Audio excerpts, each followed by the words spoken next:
So in today's class we will be revising the basic ideas regarding the stellar classification.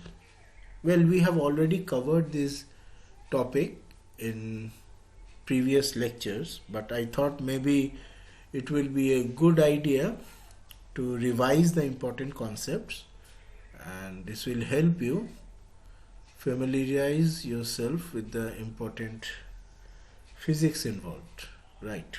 Maybe if you have missed something, you can ask me this time.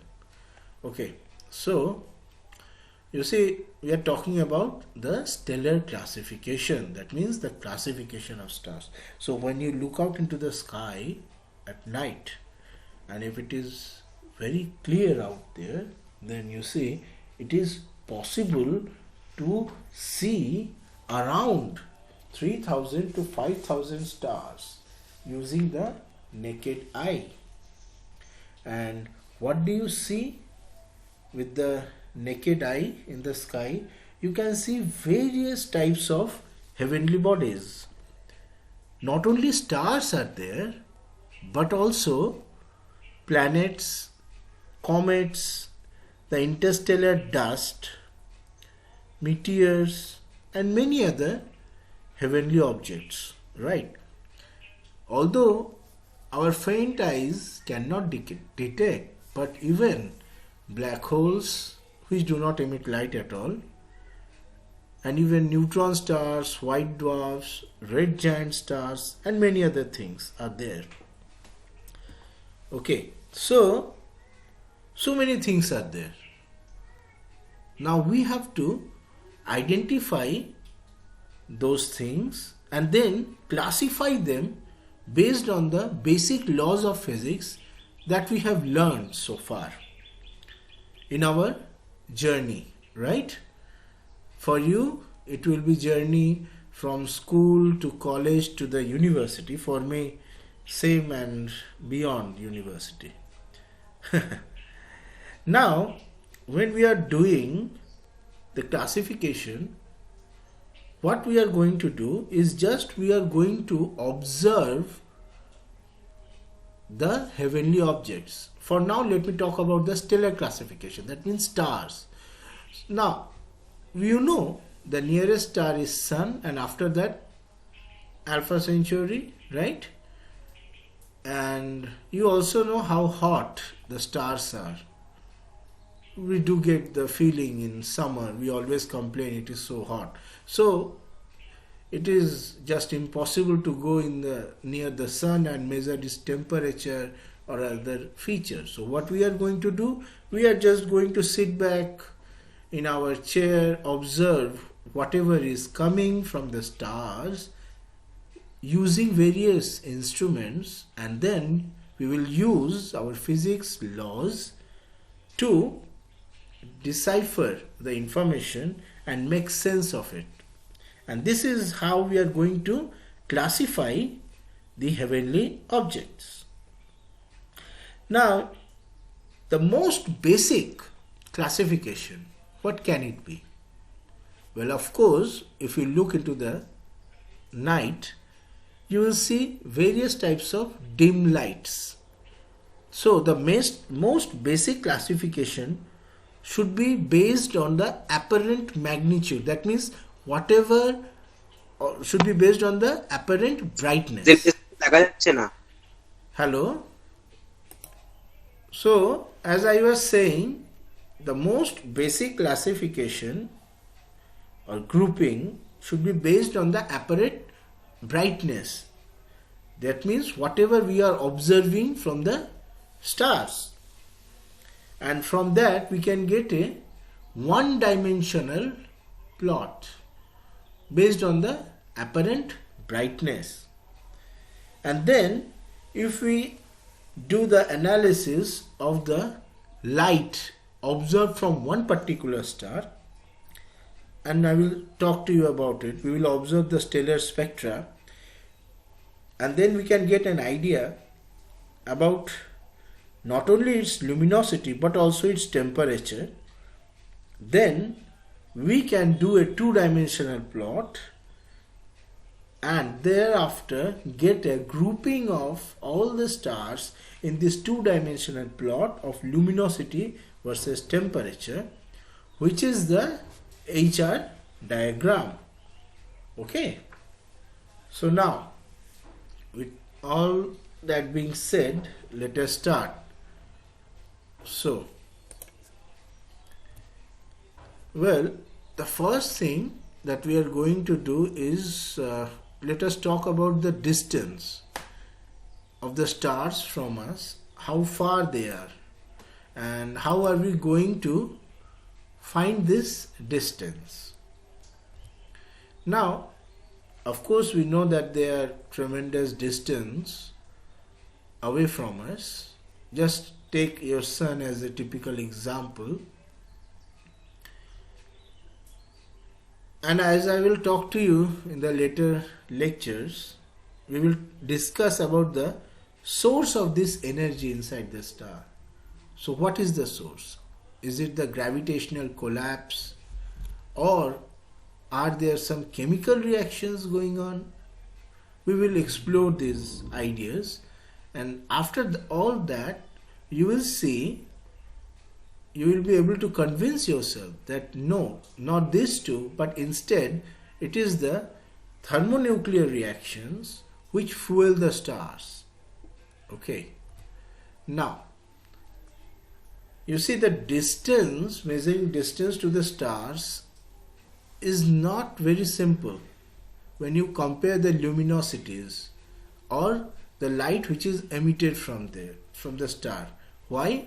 Because a less luminous close by star may look brighter to us than a high luminosity far away star.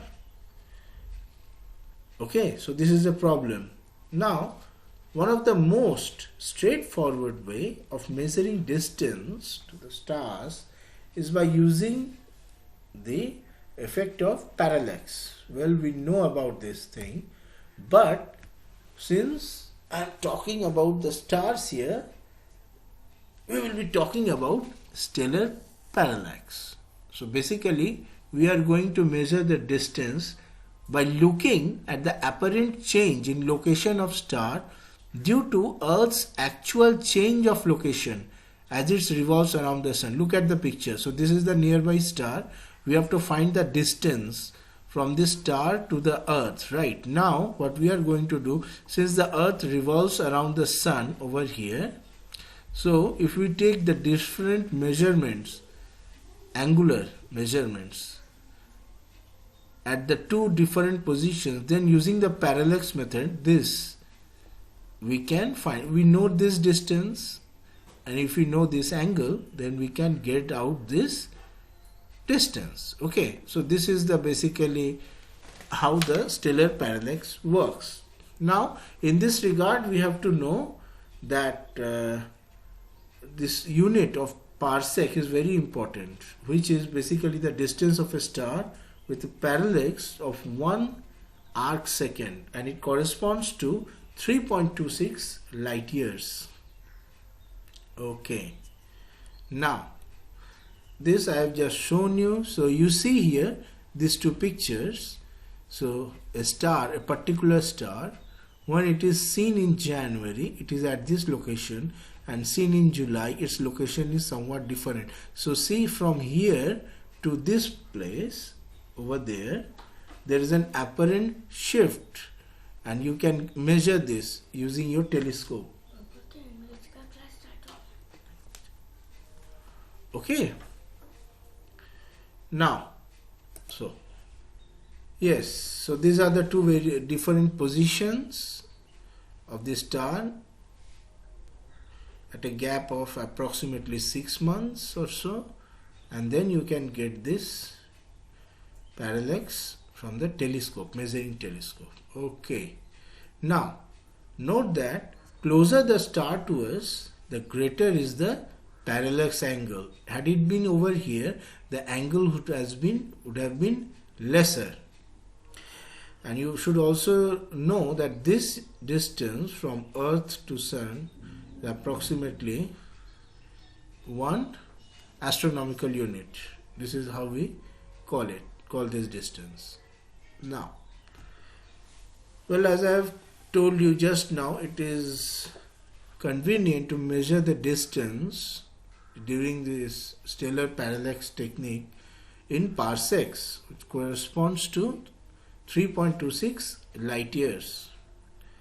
And also the distance between the parallax and distance is in arc seconds. If parallax angle is given and the distance in parsecs is d and the parallax angle is p, then d will be equal to 1 by p.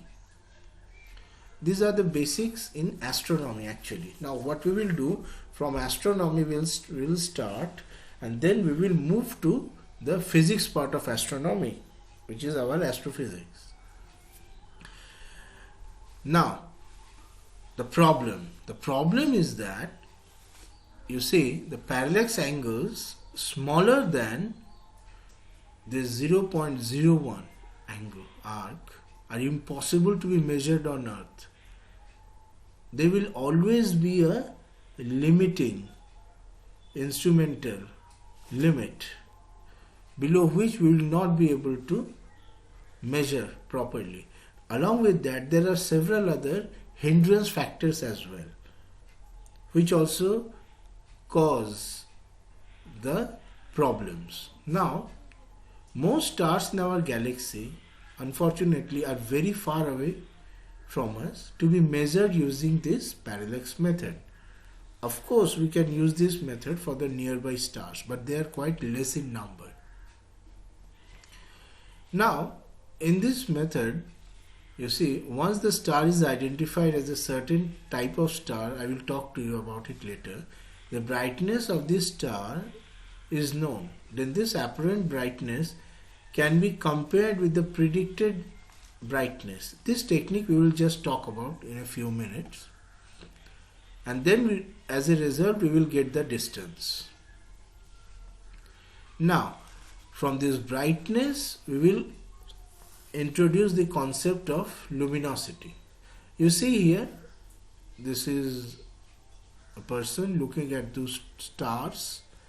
Now you see, star B is very far compared to star A.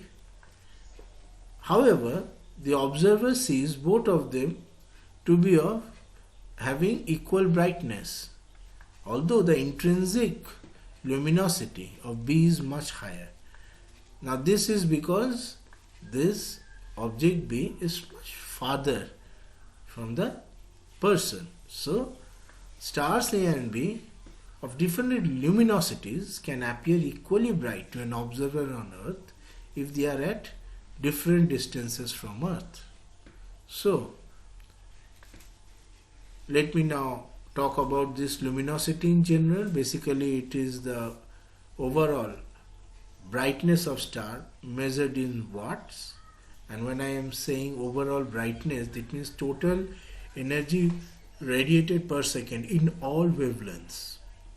Now, apparent brightness is the amount of energy per second which enters through the area of a detector on Earth, and we are measuring it using our eye, directly measuring it, or some instrument, CCD or something else. Now, you see, this luminosity depends on it is an intrinsic property of the star. However, the apparent brightness I have just talked about in the previous figure, it depends on the distance to the star. Now more details. Well, luminosity depends on not only the size of the star, but also this energy emitted per square meter. Later I will show you the relations between them, the general trend. Now, as a general rule, more massive, bigger radius, and it is more luminous. Now remember, this is a general rule, but not always correct.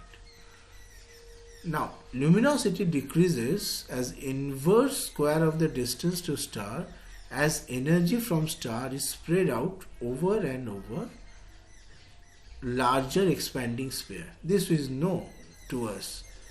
Remember, 1 by r square law, basically the inverse square law. this is just shown again here. So if we increase the size of a sphere from radius r to twice r, the area increases from 4 pi r square to 16 pi r square. That is by a factor of 2 square. And so the flux, which is basically the light energy per second per unit area, decreases by a factor of 2 square equal to 4. So if this is the flux observed by the observer, then this is the initial flux by r square or so. Now, so from the apparent brightness, let us now talk about the apparent magnitude. Okay. Well, as you can see in the diagram, in this plot here, this concept of apparent magnitude starts with Hipparchus in 120 BC, who was basically the first astronomer to catalog stars visible to the naked eye. Also Ptolemy has contributed to this as well. Now Hipparchus, he divided stars into 6 categories. So remember, at that time he used just his eyes to categorize the stars. Basically what he can see, that basically the apparent brightness from the stars, he has classified all the stars which he had seen using his naked eye into 6 classes of apparent magnitudes. Okay. Now the brightest stars are assigned the first magnitude. Interesting. Brightest star has first magnitude, you see here, and the dimmest star visible to eye is of 6th magnitude, so on and so forth. So in between is 2 to 5 class stars. Now note that this magnitude is a logarithmic measure of the luminosity, with the brightest star having the lowest magnitude. This is because of the response of our eye is quite logarithmic. Now, so you see, the class 1 star is approximately this much times brighter than a class 6 star. As I have just told you, this magnitude scale is non-linear due to the response of our eye to increasing brightness is quite logarithmic. So we need to define a logarithmic scale of magnitudes, and this we are going to do so now. But before that, you see, if we use this type of scale, we can get a one-dimensional scale of apparent magnitude. This is known as apparent magnitude scale, and in this scale the brighter stars has got more and more negative apparent magnitude, and the dimmer ones have got positive magnitudes. Now in this scale, the sun, which is the most brightest heavenly object seen to us, it has an apparent magnitude of minus 26.7. Even full moon has minus 12.6, and the faintest possible is of course the instrumental limit that we can see, not using our eyes, but using the Hubble Space Telescope and large Earth based telescopes, and the limit is approximately plus 30. You can see over here. So after this, as I was talking to you, we have to define a logarithmic scale. Now, along with this logarithmic scale, we will define the absolute magnitude, which is basically the apparent magnitude of a star if it were placed at a distance of 10 parsec. Okay, and so we get this relation over here of apparent magnitude minus absolute magnitude being equal to this value. So yes, so as I was just telling you, so we talked about this apparent magnitude. Let me just show you through this. So you see, if star A has this magnitude small m equal to 1 and small star B has the apparent magnitude 6, then we get the difference equal to 5, and we have already defined that this ratio is of the order of 100 times, right? And so from this relation, using this, we can get basically the logarithmic relation between the apparent magnitude and the flux. And see here, this is the details, and this is just the visual magnitude I am talking about, what we are seeing right now. When Hipparchus observed, he observed the visual magnitude. Now when you observe this magnitude using a telescope, it is not just a visual magnitude, it is basically a magnitude, since overall spectrum you can get using the telescope, not just visual but also infrared and ultraviolet as well. Okay, so, and if we use this concept of absolute magnitude, I have already shown you the calculations before, you can again recheck it, then we get this distance modulus relation. This is known, and you can, in this particular diagram, you can see I have plotted here in this table, I have plotted the distance versus the small m minus capital M, and you can see how it increases the distance d. Here I have shown the absolute values of one particular star, say this Barnard star, absolute values around here, and the apparent one is shown in this plot over here. So you can see, compare both of them, and it is this relation again is known as, this particular difference is known as the distance modulus, and this is the distance modulus relation used to find the distance in parsecs. This is also important. This d is in unit of parsec. Now, as I was talking to you just now, well, we can use telescope, Hubble telescope, which is outside our Earth, or we can use various telescope, Earth-based observatories on the Earth. Now, one of the advantages of Earth-based observatories is that there are more than a very synchronized pool of observatories. Maybe say set of 50 observatories together are there. Of course, the sources of error in observation is much more in Earth, since the interference from atmosphere is there, but also if there is a problem in one particular instrument, in one particular telescope out of say 50 telescopes, then during always data checking which is being performed, we can figure it out. But in case of Hubble based telescope, it is a single one, so you have to be very careful with the taking of data over there, because it might take a long time to identify the real source of error if there is something wrong. Now, regarding the limits of parallax, well, you see the nearest star is greater than 1 parsec, and this corresponds to, you see, 0.01 arc seconds. Say at say d equal to 100 parsec, we get this value in arc seconds. Now you see the telescopes on ground have resolution of the order of 1, right, second.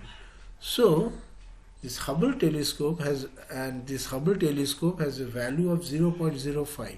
So measuring by parallax is going to be really difficult. Of course, you see the advantage of Hubble telescope over here. Now, Hipparchus satellite has measured 10 to the power 5 bright stars with these values, you see. So the confidence distance for stars is less than 100 parsec, which means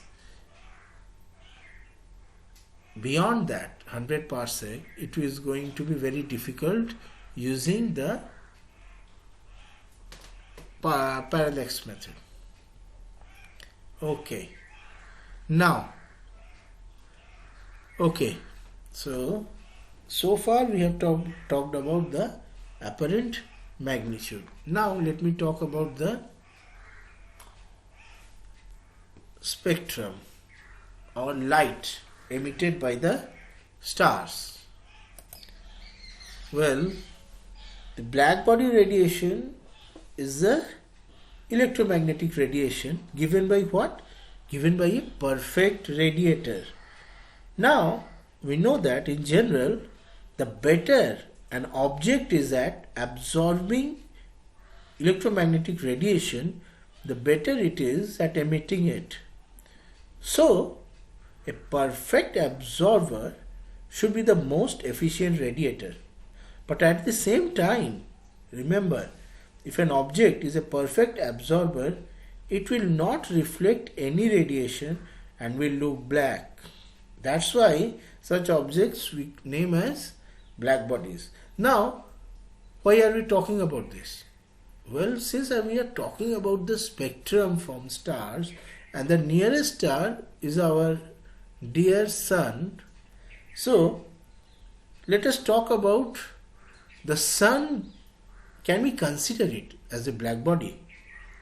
Well, you see, since the sun has no solid surface, so any radiation that hits the sun is scattered and absorbed until it is completely lost.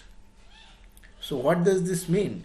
This means that we can consider our sun very close to black body as far as absorption is concerned.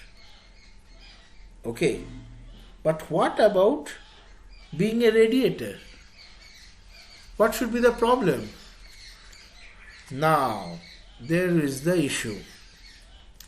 At its apparent surface, you see, the sun is not a perfect radiator. Why? Because the absorption of the electromagnetic radiation at individual wavelengths by various atoms and ions block part of the outward flow of radiation. Now this happens because the interior of sun is more dense and hot. However, the outer region has lesser density and is cool enough for electrons to be bound to nuclei. So the inner ones do not have electrons since they are ionized, but the outer zone is cooler one where we have got electrons. Okay, and thus the atoms in the cooler atmosphere, that means the outer region, are excited, absorbing the photons of certain energies. Now these transitions appear as dark absorption lines. You see the dark absorption lines over here seen from the earth. Now this blocked radiation causes excitation and ionization of gas, causing it to emit extra EM radiation at unabsorbed wavelengths. Thus, as a result of these line absorptions, we get extra radiations. And so we say that sun is not a perfect radiator, black body radiator. Now I will show you where is the diagram? Yes, here you see. This is the solar spectrum. You see these kings, they corresponds to the, now this is the intensity, this is the wavelength. Now these kings correspond to the absorptions in the cooler atmosphere. And if you can consider a solid line from this, that solid line which I have not shown, it will correspond to a black body having temperature of 5780 Kelvin, you must remember. But still there are deviations from the solid black body curve due to the absorptions in the cooler zone of the sun. Now also you must remember that if this is the solar spectrum outside our atmosphere, the kings are there, this is sort of the solid line, solid average of this curve, then the same solar spectrum when observed at the sea level will be like this. Can you tell me why? This is because of the absorptions in our atmosphere. Now this previous absorption, this spectra was measured outside our Earth, and so these absorptions are in the cooler part of the sun, due to the cooler part of the sun. But here these absorptions, you see the entire blank zone, this is due to absorption in the Earth atmosphere. Okay. So what we can infer from this figure? We can infer that the outer surface of a star spectrum is quite similar to a blackbody spectrum at a certain temperature. Thus, what we will do, we will approximate the stellar spectrum by a blackbody spectrum. Okay. So, now the thing is that, so this we talked about the emission and absorption lines, basically the way I told you just now. Now what we are going to do? We are basically going to measure the temperature of stars. Now previously, you see, with our naked eye we just used to see the dim objects as stars. But right now, you see, this is a picture from a telescope, and what is the first thing that you can see? So many dim lights are there. Number one. Number 2 points.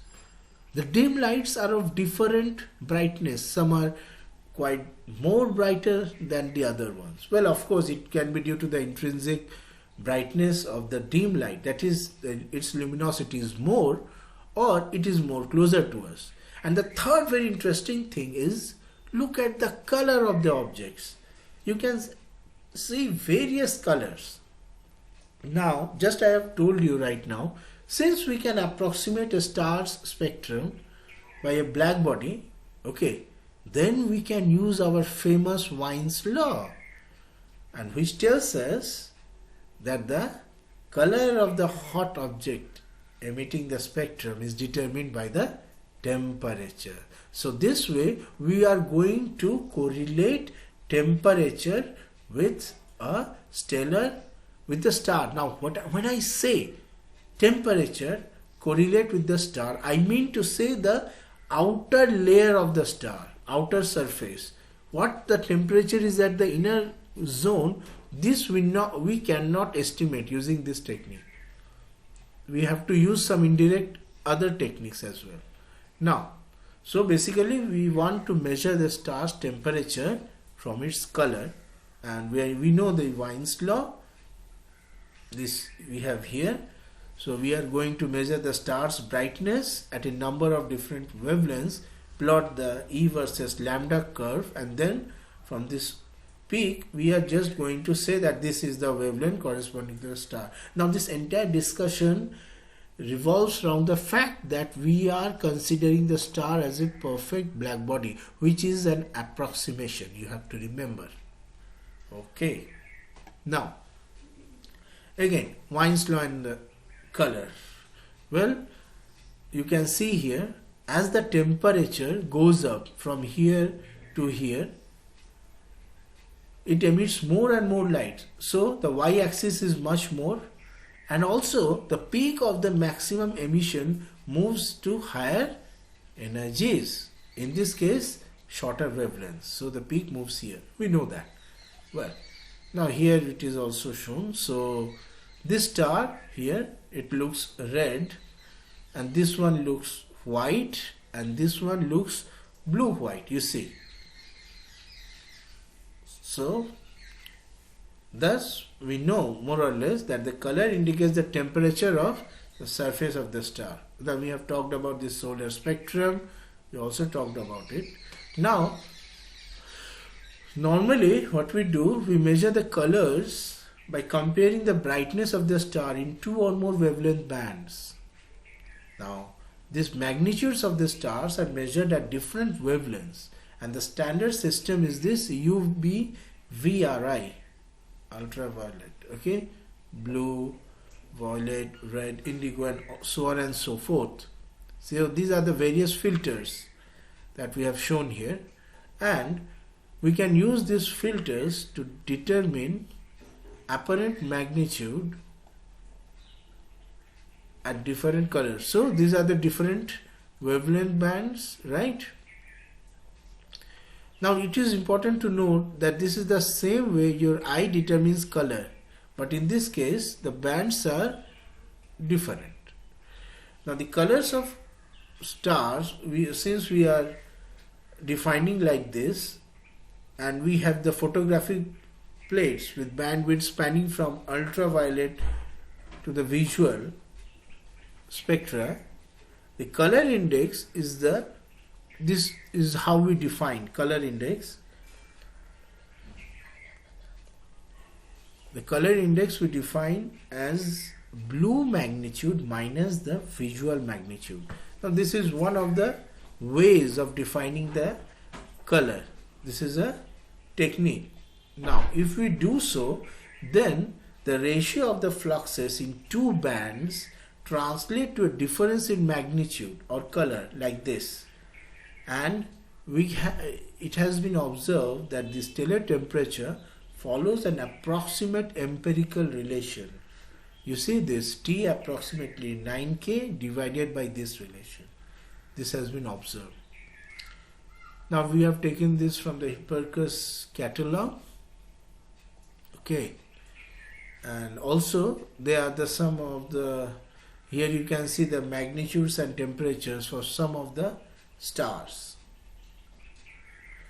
Now, so another very interesting thing is that just like our sun, we see absorption line spectra in all stars. Of course, these are all the various other stars whose data has been taken, and in all of them we can see the line spectra. And as I have just told you, they are created from light absorbed in the cooler layers of the star's atmosphere. And so, since there are so many different type of stars, to cope with this diversity, we have again done the second classification. The first one was for apparent brightness, and now we are doing the classification which is the spectral classification. What we have done this time is we are going to divide the classes in this how many are there? 7 categories, OBAFGKM. Now you can use this mnemonic, funny mnemonic, to remember this. Well, now also to pinpoint the spectral class, we have used smaller steps. So every class is subdivided into 10 more subclasses. So you see the F spectral type class has values from F0 to F9. So 10 subclasses for each of them. Now, so you see from the Bohr theory, we know that the spectral types are affected by the star's surface temperature. And hot stars do not have Bauman lines. Why? Because hydrogen are ionized. Similarly, cold stars, much cooler than 10,000 Kelvin, do not have Bauman lines as well. And this is because the photons they emit do not have sufficient energy to excite electrons in hydrogen atoms. Now this is stellar spectra as I have shown, and these are the absorption lines, the dark ones. This corresponds to, you see, helium 1, this one, hydrogen alpha line is, I think this is wrong, this is not helium, this is hydrogen something, and hydrogen beta line, hydrogen gamma.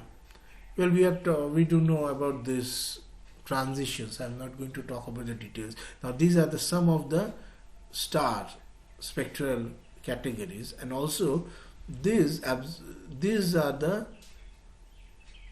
dark lines corresponds to these elements or compounds. So this line belong to this sodium iodide, say this is titanium oxide. So what does this mean?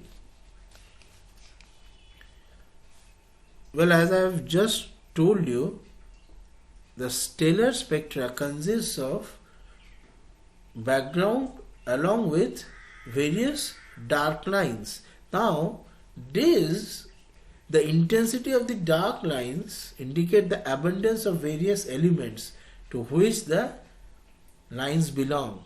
And as you have just seen, this is corresponding to the absorption, and the wavelength corresponds to the various different elements. Now, lines of many elements, both neutral and ionized, were identified, and these are some of them. The important lines in stellar spectra, as you can see, are due to hydrogen, helium, carbon, oxygen, and also from the molecules like titanium oxide, you see, and zirconium oxide, and so on and so forth. Okay. Now we also notice that the hydrogen lines are absent in this case here.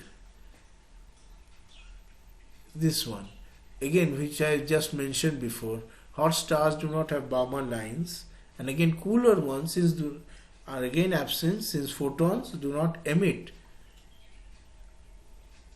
have sufficient energy to excite electrons. Okay. Now, this is again a diagram showing the strength of the absorption lines as a function of surface temperature. Okay, so we have talked about the various lines, their features. You see, the hydrogen lines are strongest in this stars, in this temperature range. Now for helium 2, they are strongest in these O-type stars. And stars cooler than 10,000 Kelvin show metal-dominated spectra. Now, using this, we can define the spectral classification. And it is basically the similarities in stellar spectra which has provided the basis for the classification of stars to these certain categories. I must mention that the earliest and most comprehensive classification was done by Henry Draper and A.J. Cannon. Their Harvard group classified, you must remember this, classified more than 250,000 stars by just observing the strength of particularly the hydrogen Balmer lines. And it was their group which classified these stars into 7 major spectral types, which I have just shown here. Okay, now for better precision, we just talked that each spectral type is further subdivided to 10 subspectral types. Okay, now regarding I am coming to this, but before that, let me just talk to you about this particular wavelength region. Yeah, here and here basically. Well, you must remember that the visible region is from 400 nanometer to 700 nanometer. And out of the hydrogen spectra, only 4 Balmer lines are seen in the visible spectra. And the Lyman series, they correspond to the ultraviolet range. This you should know. Okay. Now, again the strength of the various absorption lines are shown here. Regarding the helium, you see, helium lines are strongest in O stars. And why is it so? Well, of course, how many electrons does helium has? 2 electrons. And they are tightly bound in their lowest states.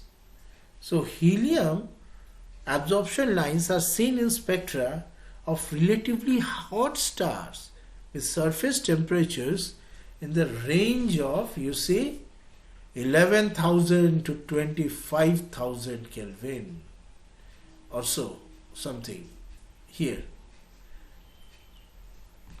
Now, in stars hotter than 25,000 or so Kelvin, one of the electrons is ripped off.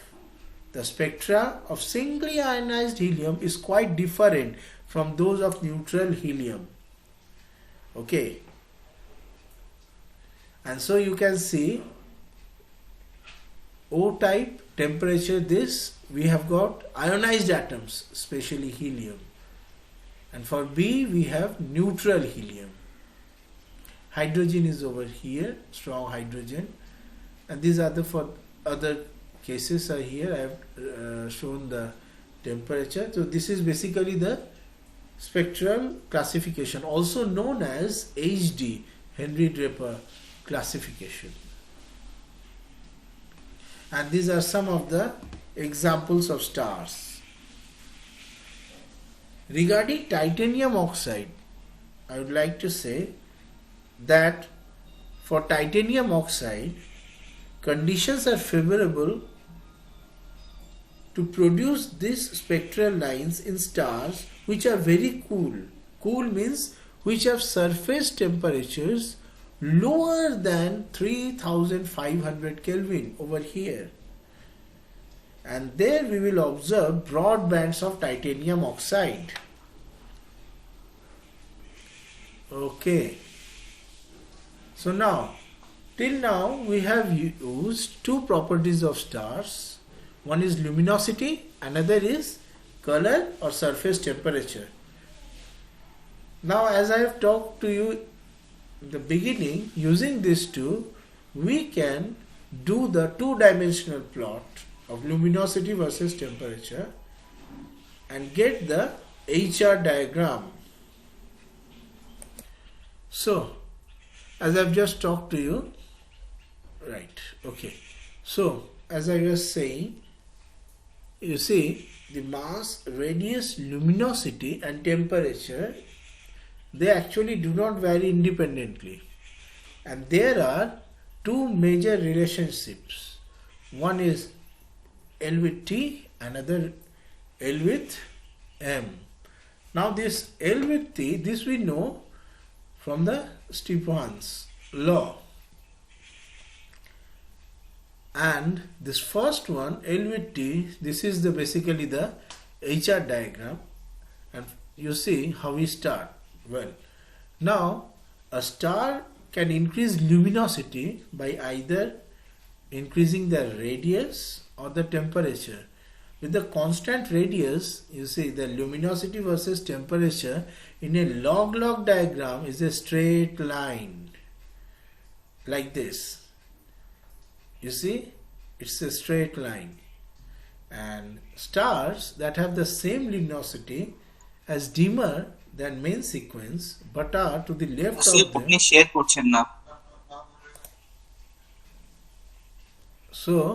But are to the left of them are hotter on the HR diagram. They have smaller surface areas and smaller radii. Now bright cool stars are very large. Now these are the observed ones and lie above the main sequence line. I am just going to show you later on. Now stars that are very hot and yet still dim must have small surface areas and lie below the main sequence. So you see here, so this is the white dwarf, this is the main sequence region, and this is the red giant region. You see in this HR diagram, each dot is basically a star. And since this is the luminosity axis going up, more luminous stars are at the top, lesser ones are at the bottom. And note that here I have shown you the spectral type. This is an advanced version of HR diagram. Normal HR diagram, we used to show temperature, inverted temperature. This is the spectral type, same thing, which incorporates the inverted temperature aspect as well. So the hotter stars are to the left and cooler stars are to the right of this diagram. So as I was just telling you, here you see the effective temperature, the cooler is on the right, the higher is on the left, and this is the luminosity. And so basically this Hertzsprung-Russell, they plotted luminosity versus temperature, and you see they find a path in this diagram where some information about the radius can be obtained. And this led to the discovery of the main sequence stars, which basically correspond to the 90% of the observed stars. You see over here. And again, in the main sequence, if the lower end is the lower mass stars, the upper end is the upper mass stars. And this is an evolutionary track, which I will talk to you in the later lectures. Now, so you see the HR diagram shows a relationship between temperature and luminosity of stars. And also you see stars are not randomly scattered over the HR diagram, but are grouped in certain specific groups like this. I just talked to you about the main sequence stars, which correspond to the 90%. And then we have the red giant stars. They are quite huge, you see, high luminosity although low temperature. And then there are supergiants. So this is correspond to the supergiants. These are the red giants. The supergiants have more luminosity although lower temperature. More luminosity because of greater radius. Okay, here also I am showing. So this is red giant, these are the blue supergiants in this region, and this is the main sequence stars, and this is the white dwarf. So HR diagram. And here I have shown the spectral type. So this is a better HR diagram plot. You see in this plot you can see the inverted temperature scale. This is the spectral class, this is the luminosity. Increasing luminosity is also shown. So we also have the brown dwarf stars here, which lie on the extreme lower right of the HR diagram. Now regarding the HR diagram, where are the black holes? Well, they do not emit any sort of light at all. So they are in the extreme lower end. And the temperature is also very high, so lower end, this type. And what about the supernova? They are one of the most luminous objects, very high temperature, so they are at the upper end. So both left side upper end, and the black holes left side lower end. Again, for neutron stars, they are also very less luminous, so they are also on the left side, high temperature. Lower end. Okay. Now, this is a diagram which shows typical methods which astronomers use to find out about the properties of stars. The distance, the luminosity, the surface temperature, and the radius. Just a sort of flow chart I have shown now. Okay. So, you see, from this relation of Stefan's law, we can get a comparison with that of solar luminosity, and as a result we can get this sort of relation, as I've told you before, right? In the log-log plot you get a straight line, and you see this is the result. So you see this is the plot. in this constant you can get a R by R solar term, and so if you use this you get this constant radius lines in the HR diagram, and the sun is over here, one solar radius star. So we have shown the constant radius lines on the HR diagram. So from this you can get an idea of what is the radii of these stars. So supergiants, they have got very large radii, giants, they have got this range, and white dwarfs, they have this range of radii. You see, so this is a very interesting thing. It is not like this, white dwarfs are in this way, but in this way. So this means the radius limit for white dwarfs is very limited. This is very interesting observation. And when I talk to you about the degenerate matter, we will discuss the physics of this. Why is it so? Okay. And again, the constant radius lines, and this is the mass luminosity. Now, one thing is very interesting. You see, they belong to a sort of group, they form a group. For the white dwarf, you can see that the radius is restricted. Some physics is involved. Again, for the main sequence stars, you see you can see there is a sort of relationship between luminosity and temperature. You see, not only that, if this is the luminosity, and in this main sequence, as we move up, the mass also increases.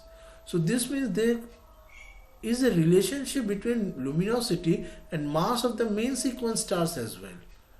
Now we will explore that very soon. But before that, let me talk about the luminosity classes.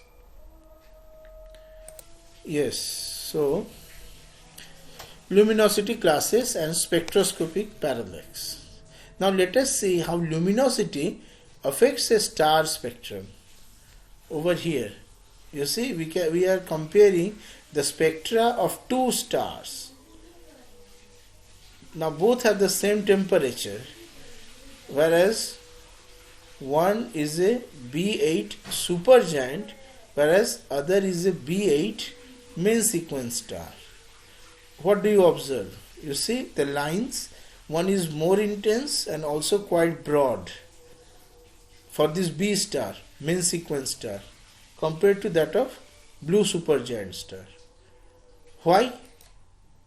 So, what is the reason? Well, this is a very interesting photograph, and this basically explores the effect of pressure of photosphere. How? Well, you see, for a giant star, here we have got this B8 supergiant.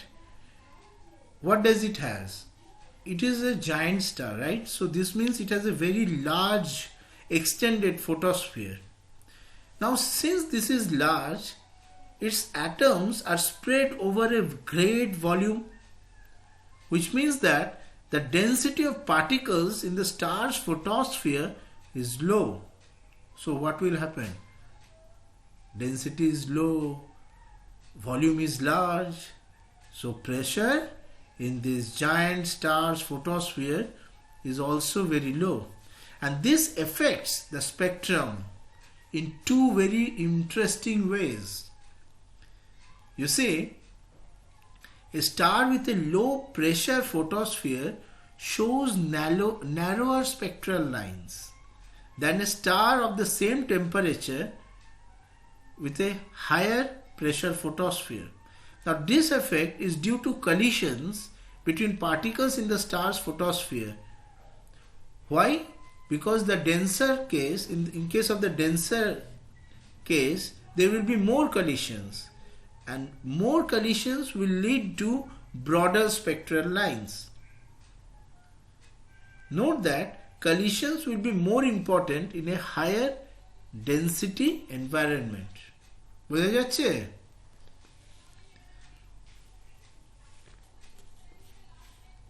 Uday, sir আরেকবার বলুন। হ্যাঁ sir.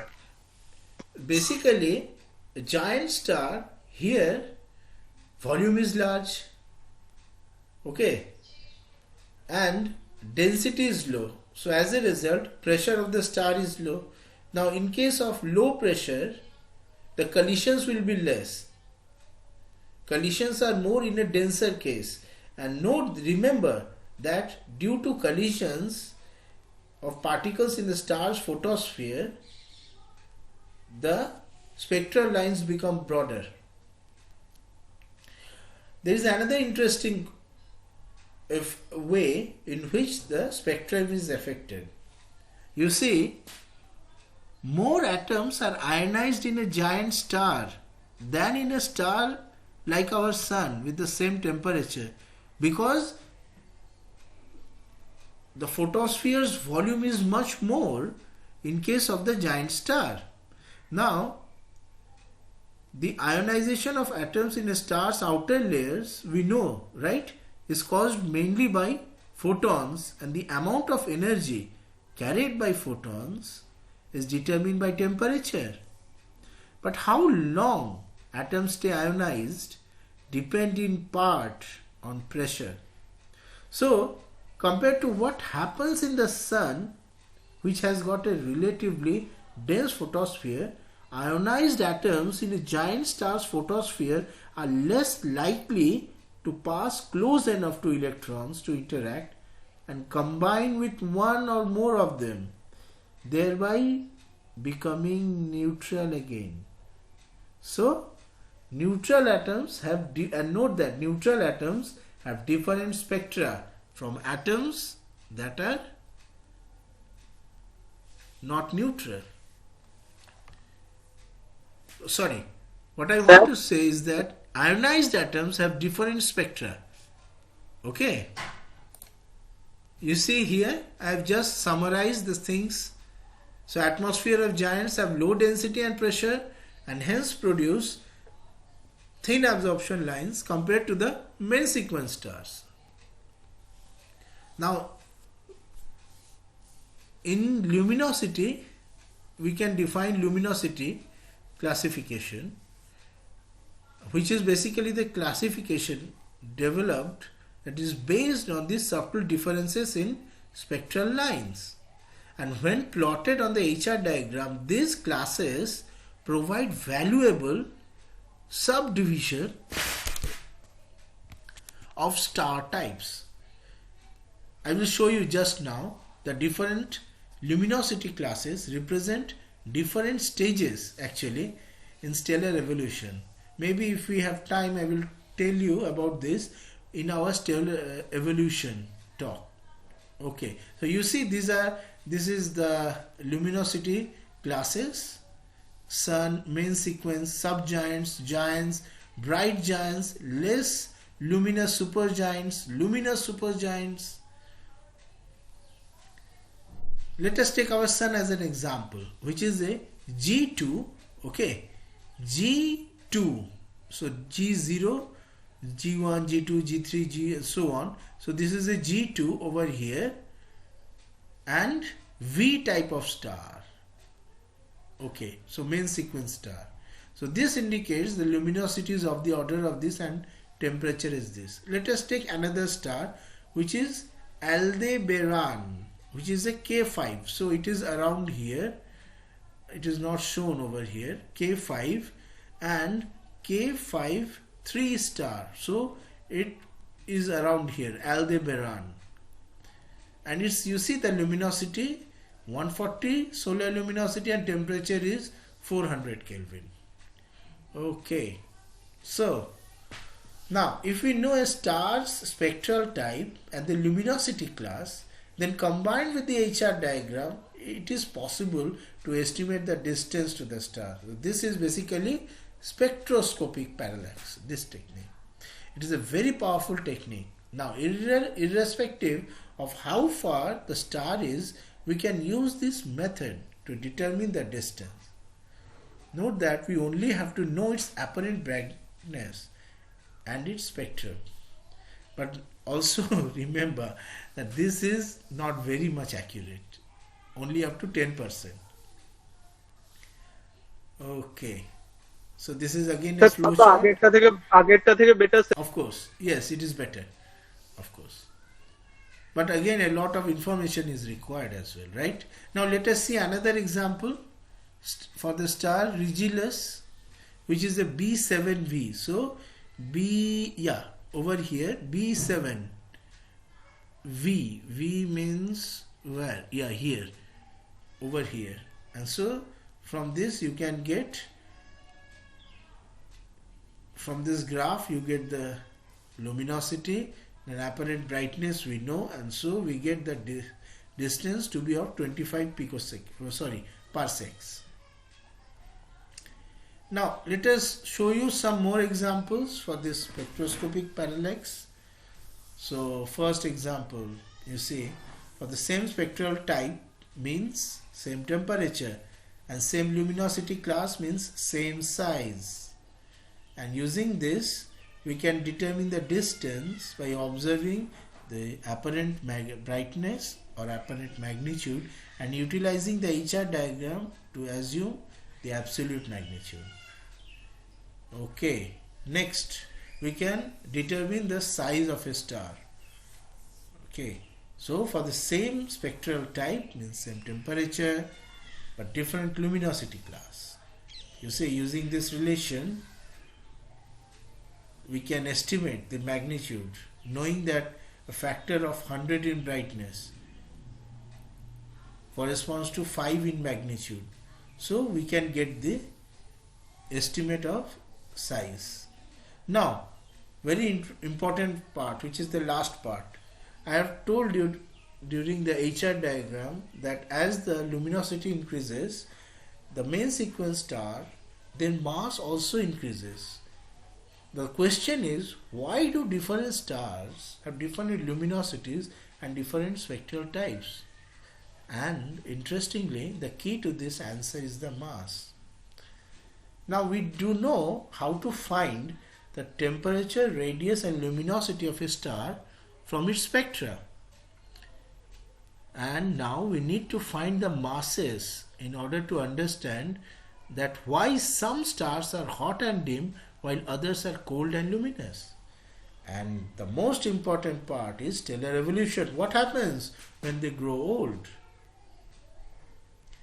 You see, the greater the mass, the greater the pressure, and therefore greater the temperature at the core.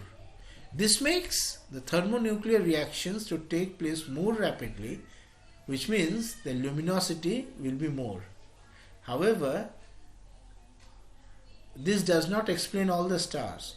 Say for example the red giants and white dwarfs, why they lie where they are, and we will talk about it in later classes. Now, so basically you see there is a sort of luminosity versus mass relation. Now this is for the main sequence stars only I have shown. So L proportion, it is observed L is proportional to m to the power n, where n lies between 3 to 4. Now this slope changes at extremes, less steep for low and high mass stars. This implies that the main sequence, also short form MS on the HR diagram, is a function of the mass.